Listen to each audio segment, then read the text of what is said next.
Hello and welcome to Business Sense. I'm Ralph Rivas. For today's episode, we have the founders of Lista, a financial management app that helps individuals and businesses with their financial goals. It helps you keep track of your budget, among other features. And I'll let the founders of Lista, Aaron Villegas and Khriz Lim, do the introductions and more about the app. So welcome to the show. Thanks for having us. Thanks for having us, Ralph. So, Great to be here. tell us more about Lista. Yeah, so Lista is a free-to-download app where users or Filipinos can keep track of their expenses, learn about their spending patterns, budget, and also check their credit scores instantly. And also keep track of mga utangs sa iba, sa friends and families. What we aim to do is really help Filipinos improve their financial well-being with our app. Hence the name Lista. Lista. Listahan ng utang. Ng gastos. ng lahat. Gastos. So I mean, of course, the concept, malinaw na meron naman ang Pinoy na nasa yellow pad yan or maliit na notebook. Pero how do you develop a habit? How did your app cultivate that habit? Anong strategy niyo when developing this app? Well, tama ka. Meron na listahan mga Pilipino. Minsan nasa Starbucks planner, minsan nasa Excel sheet. But we wanted to digitize it. Everyone's on their phones right now. So we want to be there also. So the first thing that you need to do is, download the app. Andyan habang nakapila ka, bumibili ka, ilista mo na. The second thing that we did was to make sure that the language that we use in the app is what our users use. So merong mga Tagalog, yung English namin hindi ganun kalalim. Hindi siya nakakatakot gamitin kung hindi ka finance person, kung hindi ka masyado magaling sa math. Walang lahat. Revenues. Walang ganun. Hindi siya mukhang Excel sheet. It's friendly. It's not intimidating. So again, I think your app will be helpful now, especially na Christmas bonus na ng mga tao. So, any insights? Ano bang nangyayari during this period? I think generally what we're seeing is that during this period, people really allocate their funds or the 30th month towards gifts or holidays or new latest gadgets. No, that's the trend that we've been seeing. But importantly, I think, as a tip to how to manage the 13th month, I would say that it's like your normal salary. So you don't need to spend all of it. Kung may save ka from that 13th month, mas mabuti. So do you have data that of course na mention mo na bits, Yeah. no? That they're saving up on gadgets. Of course, Yeah. it's the time to reward oneself. But any other patterns that you noticed? For Christmas bonus, number one na nakita namin, nakatabihan for travel. Yung mga travel plans nila for next year, minsan with the family during Christmas. The second thing that we saw, which I really like, is a lot of them save up for emergency fund. So, mas matalino na yung mga Pilipino pagdating sa pera. Kasi dati, pagka Christmas bonus, excited ka, splurge, ubos. Ngayon, there's always something for emergency. So what happened? Ano kayang... I think the biggest factor probably is the pandemic. Yeah. People realize that, there might not be any funds coming tomorrow. So Right. we should be prepared for it. Yeah. What about the Gen Zs and Millennials? Any observations? Or yun na rin yun, essentially? Yun na din yun. I guess millennials and Gen Zs are luckier now kasi they have the tools, they have the technology to do this. Unlike any other generations na, kasi mga Pilipino medyo tabu sa atin yung usapan ng pera, di ba? Kapag gusto mo manghingi ng advice, ayaw mo mag-disclose ng information kasi nakakahiya. Pero ngayon, you already have the app. You don't have to talk to anyone else. The app will be there to help you. But at the end of the day, it's still just an app where you log Yeah. and Correct. observe kung ano. Yeah. Pero any bad habits na na-observe nyo naman? Mga listahan ng utang mahaba. Listahan ng utang mahaba. I think the most sensitive thing sa ng Filipino is really utang. It's one of our most used feature. We keep seeing reminders being sent often on a weekly basis. and we've seen people being able to recollect them faster through Lista. But the bad habits, I would say, is still somehow related sa utang. We had a research that says na when Filipinos create their budget, merong utang part.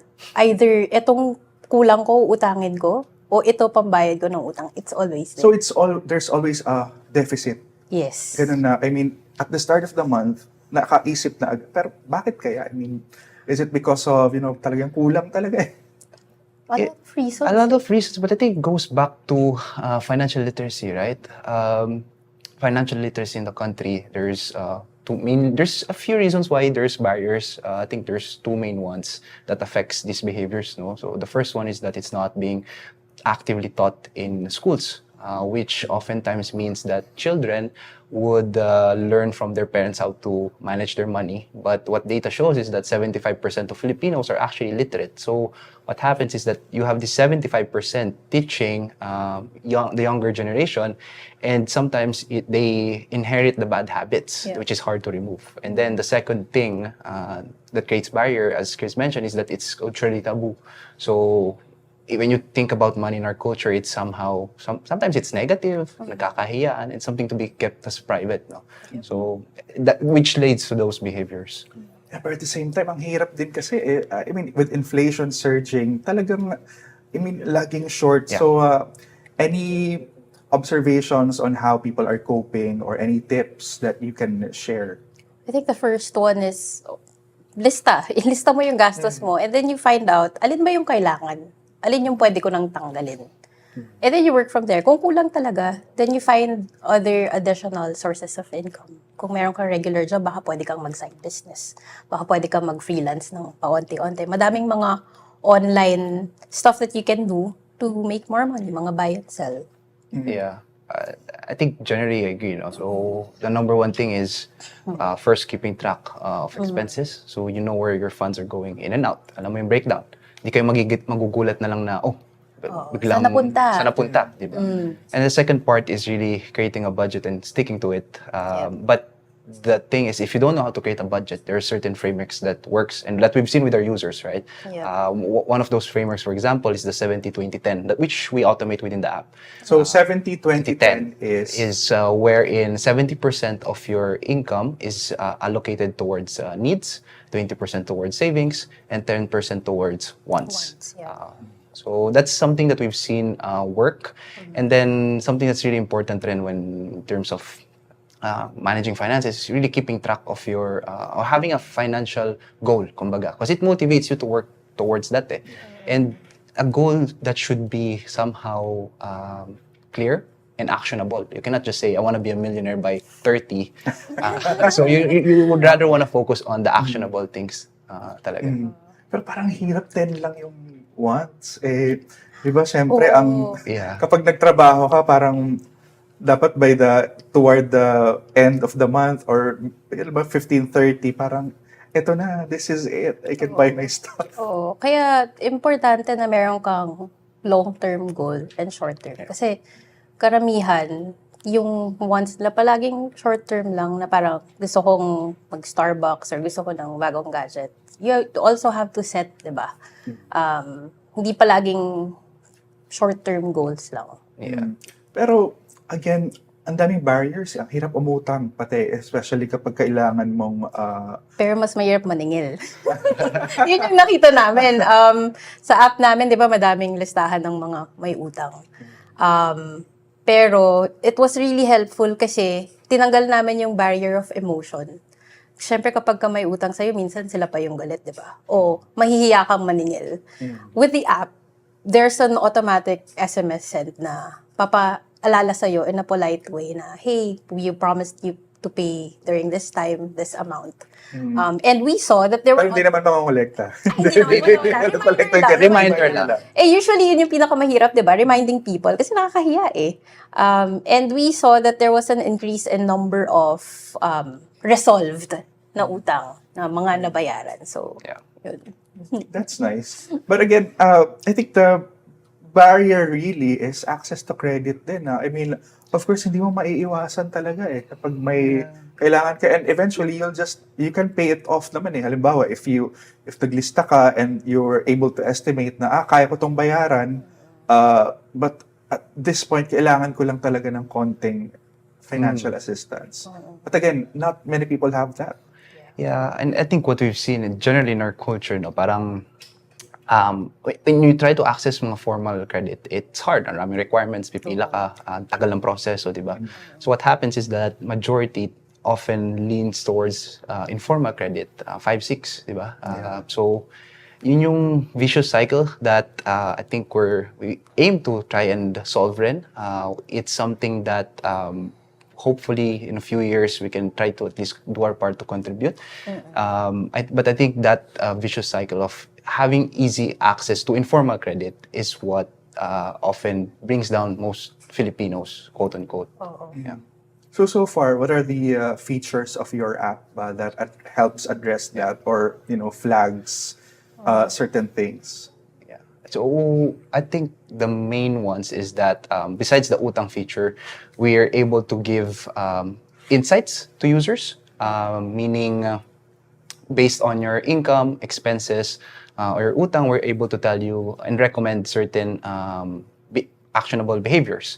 And then also, if you want to access formal credit, we also have those. So we have a formal credit marketplace where users can easily apply for credit. And madaming gusto mag-apply ng credit card, di nila alam ba't sila nade-decline. So we launched the credit score feature para makita mo how banks are judging you, di ba?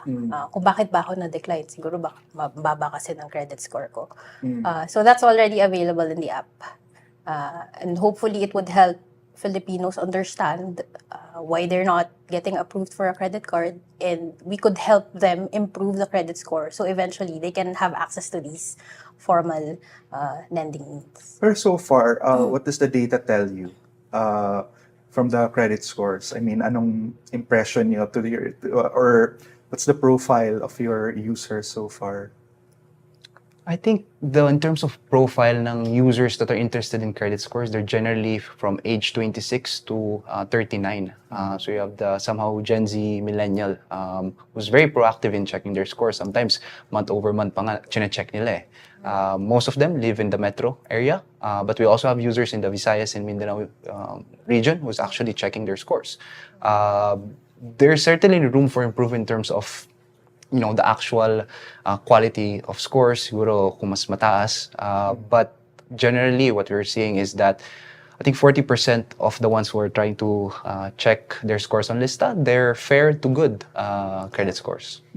And they're showing the intention to improve that's their the most credit important score thing. and to understand what credit score is. So I think that's a really good place to start. So, I mean, how does one improve one's credit score? You pay your bills on time. You only borrow money that you can pay back. You use your credit card wisely. Some people kasi they apply for a credit card but they don't use it at all. But if you want your credit score to improve, there has to be activity there. Just not to maximize. Yeah. You know, 50% of the credit limit, for example, but not maximize it and not pay it back. Yeah. So the rule of thumb is, well, up to 50%. Or I think internally that's what we've been seeing. Siguro mga 50% of your credit limit just to keep it healthy. But if you really need, the most important thing lang naman is you repay it on time. Okay, so let's summarize that. Tips for those, especially who's aiming to get their first credit card, or just to be, living within one's means. I think so on my end, siguro do's and don'ts. Start with don'ts. Don'ts is never spend to impress.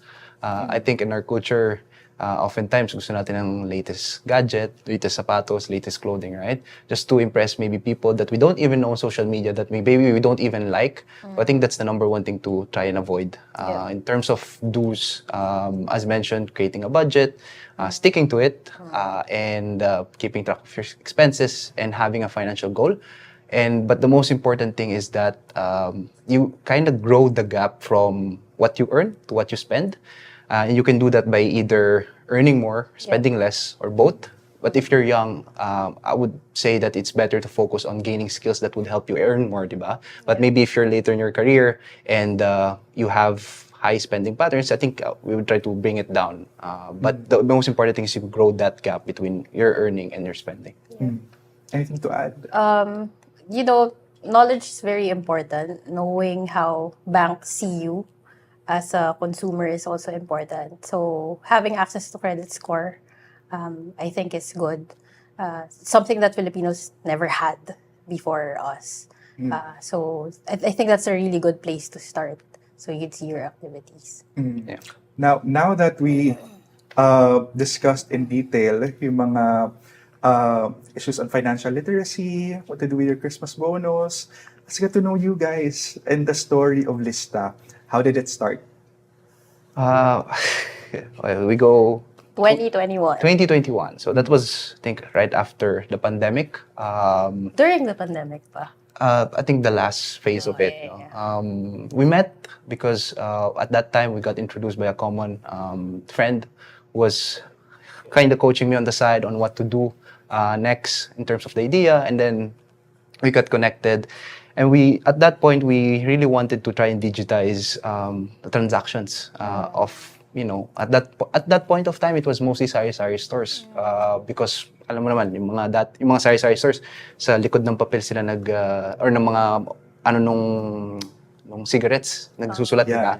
So we wanted to try and digitize that to try and help. But what we've noticed is that after a year, majority of our users were actually normal Filipinos, individuals.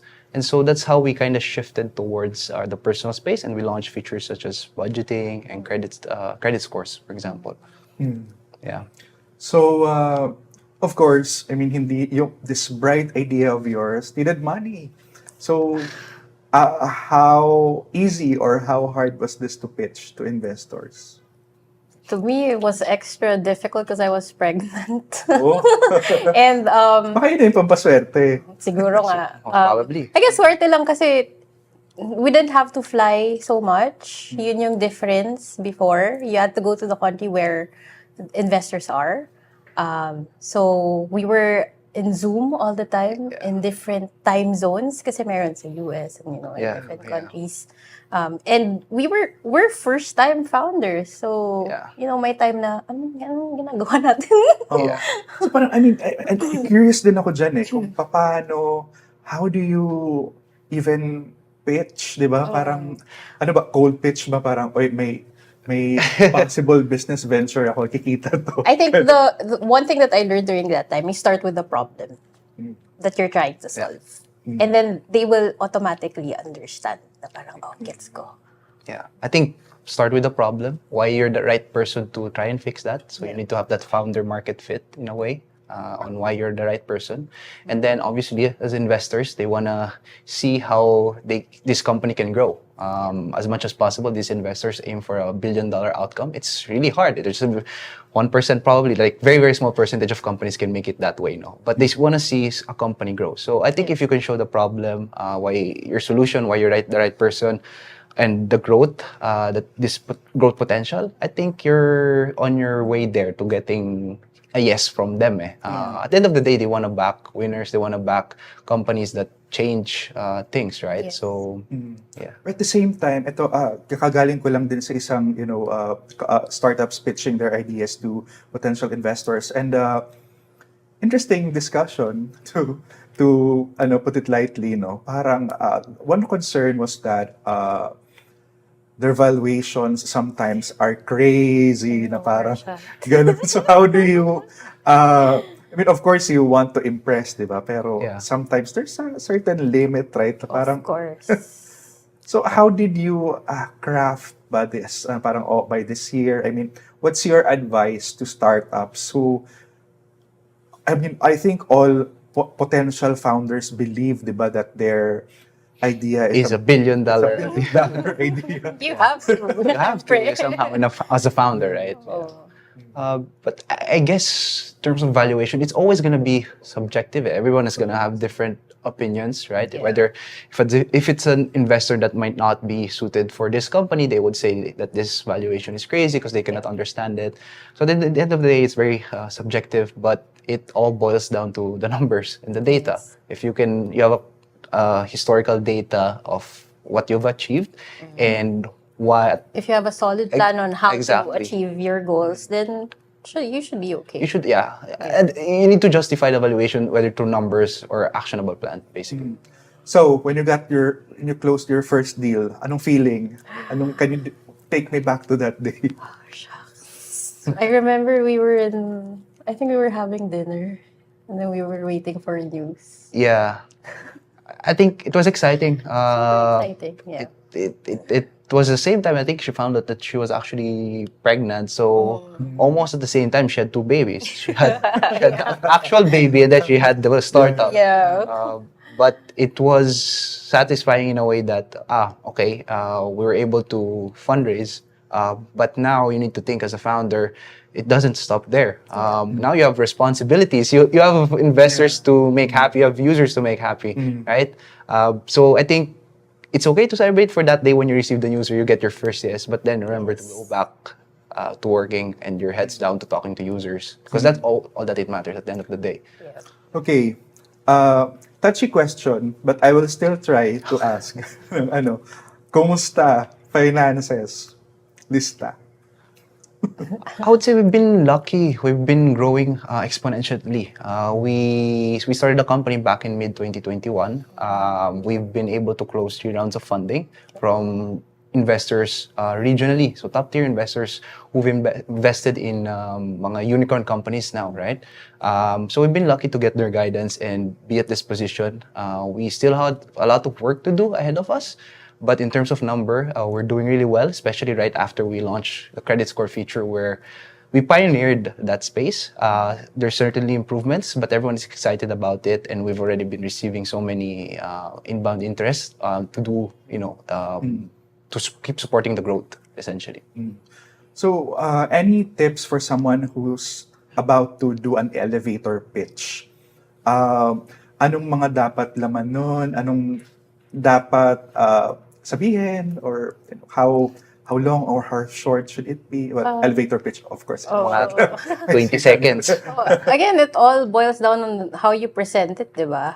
If your problem statement is clear and your solution is clear and you have a plan on how to execute, investors will come. They will be interested. Yeah. But one important thing that I want to share is that you have to choose your investors carefully. Some kasi, they put in money and then they're done. We're very lucky enough to get great investors who support us beyond the funding. Yeah. We get support and advice along the way also. So dapat hindi yung unang investor lang nahanap. If you're a founder, you don't just chase really for the money. You want to chase someone that you want to work with for 5 to 10 years because it's going to take a long time. So you're going to see these people every week. You're going to report to them, right? So you want to work with people that you enjoy working with rather than just thinking about the money. Yeah. So, any news that you want to announce? Any plans? Hints? Clues? Saan ba ang papunta ang Lista in the next couple of years? I think it all boils down to our mission, which is, so what we just did was rebrand the company. Our new mission statement now is to help Filipinos befriend their money. So in the next couple of months and years, we're going to work towards that. And we believe that there's opportunity to keep improving, for example, access to credit scores, how to improve it, whether that's launching a different financial product, such as credit products. I think I believe that's our path, but it all boils down again to how can we help Filipinos befriend their money. Yeah. Anything to add? I think that's it. We're just really excited to add more features that would help Filipinos understand their finances. And hopefully, makita namin na bumaba yung number of listahan ng utang sa app or dumami yung mga nabayaran na. Yeah. And hopefully, 5 years down the road, 10 years down the road, when we look at the new data of how many Filipinos are illiterate, hopefully that number went down. And we aim to play a small role, hopefully. So again, Aaron, Chris, thank you so much for your time, and looking forward to more offerings and more funding if you need it. So yeah, again, this has been another episode of Business Sense. I'm Ralph Rivas. Thanks for watching.